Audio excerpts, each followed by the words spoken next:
Après Dumbo au mois de mars et avant Le Roi Lion qui sort au mois de juillet, donc dans quelques semaines, voilà le second film réalisé en live action en prise de vue réelle que Disney nous dévoile cette année. Le film était bien évidemment assez attendu car il est adapté du film sorti en 1992 et qu'on peut dire a marqué une génération tout entière.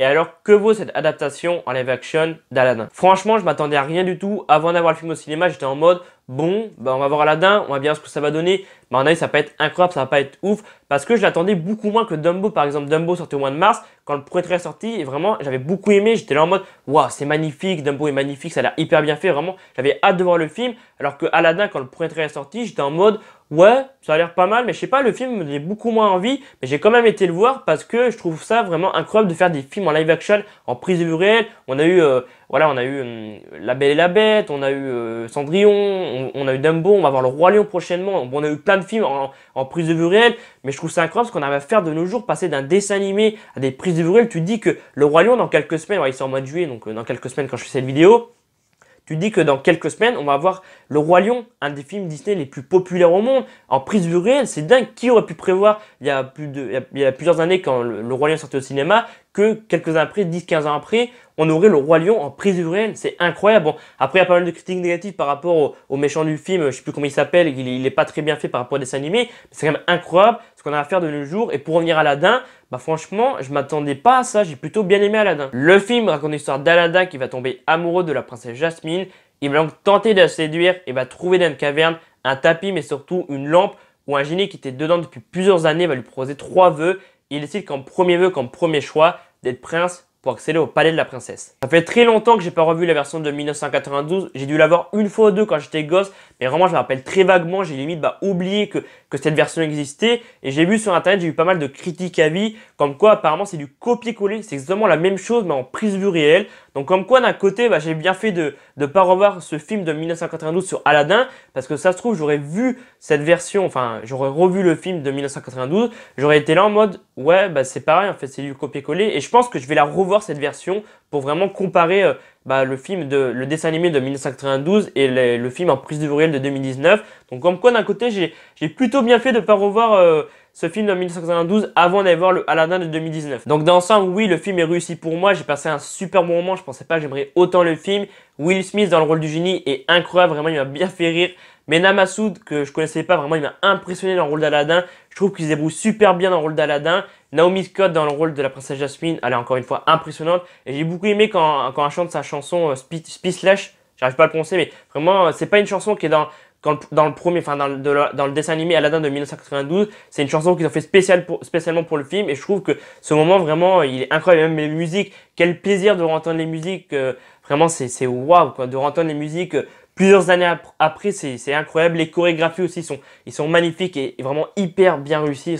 Quand j'ai vu les chorégraphies, j'étais waouh, c'est magnifique, t'as plein de couleurs, c'est hyper bien, enfin les chorégraphies sont bien faites quoi, waouh, j'étais là waouh, t'as plein de couleurs, c'est hyper bien fait et tout. Et après, oui, évidemment, il y a quelques fonds verts, voilà, j'allais y venir. Je trouve que des moments donnés, ça casse un peu le film, il y a des fonds verts.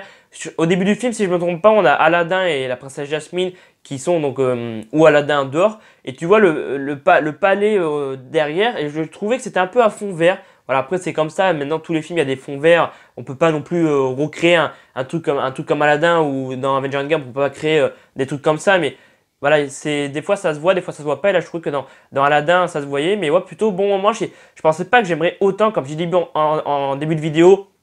J'étais vraiment en mode. Ouais, le film, clairement, me donnait pas envie. J'avais pas envie d'aller voir le film. Jusqu'au dernier moment, je me suis dit, bon, je vais pas aller le voir. Je vais pas aller voir Aladdin parce qu'il me donne pas du tout envie par rapport à Dumbo ou d'autres films en live action comme Le Roi Lion. Le Roi Lion, je sais que je vais aller le voir. Enfin, je vais revoir le dessin animé parce que ça fait très longtemps que j'ai pas vu aussi. Mais là, vraiment, il me donnait pas du tout envie et c'est plutôt une bonne surprise. J'ai bien aimé. Et donc, ouais, franchement, je vous le recommande. Je sais que le film est sorti il y a plus de 3 semaines, mais j'ai pas pu tourner la critique avant. Et je me suis dit, j'ai tellement aimé le film qu'il faut que j'en parle. Si certaines personnes, peut-être que vous êtes abonné à la chaîne ou vous ne l'avez pas encore vu, je sais qu'en France, vous êtes déjà plus d'1 million. Voilà, on est déjà plus d'1 million en France à avoir vu Aladdin, mais peut-être que, voilà, peut-être que vous êtes abonné à la chaîne, vous n'êtes pas abonné et vous n'avez pas encore vu le film. Franchement, je vous le recommande, allez voir Aladdin. vous êtes fan de Disney, si vous aimez l'univers Disney et tout, je pense que le film risque de vous plaire. Et je mets donc la note de 15 sur 20 à Aladdin et c'est un film que je recommande, vraiment foncez le voir. Et c'est la fin de la vidéo, j'espère que cette critique à vide d'Aladdin vous aura plu. S'il avait été plu, faites un pouce bleu, ça fait toujours plaisir. Je sais que la critique a pas mal de retard, que le film est sorti il y a plus de 2 semaines comme je dis avant, mais j'ai pas pu donner cette critique avant, mais vraiment j'ai adoré le film quand il est sorti et j'avais vraiment envie de parler de Aladdin sur ma chaîne YouTube et peut-être que certaines personnes ne l'ont pas encore vu. Donc j'espère que j'ai réussi à convaincre quelques personnes d'aller voir Aladdin. Je sais qu'on est plus d'1 million, je crois il est déjà à 1,6 million, peut-être 2 millions de spectateurs en France, mais j'espère vraiment que voilà, j'ai réussi à convaincre quelqu'un d'aller voir le film parce que si vous êtes fan de Disney ou si vous aimez tout simplement l'univers Disney, je pense que le film va vous plaire et peut-être que ouais, des fois de temps en temps, les critiques ont un peu de retard parce que en ce moment je ne peux pas trop tourner de vidéos. Là vous avez pu voir que cette semaine, il y a eu voilà, la critique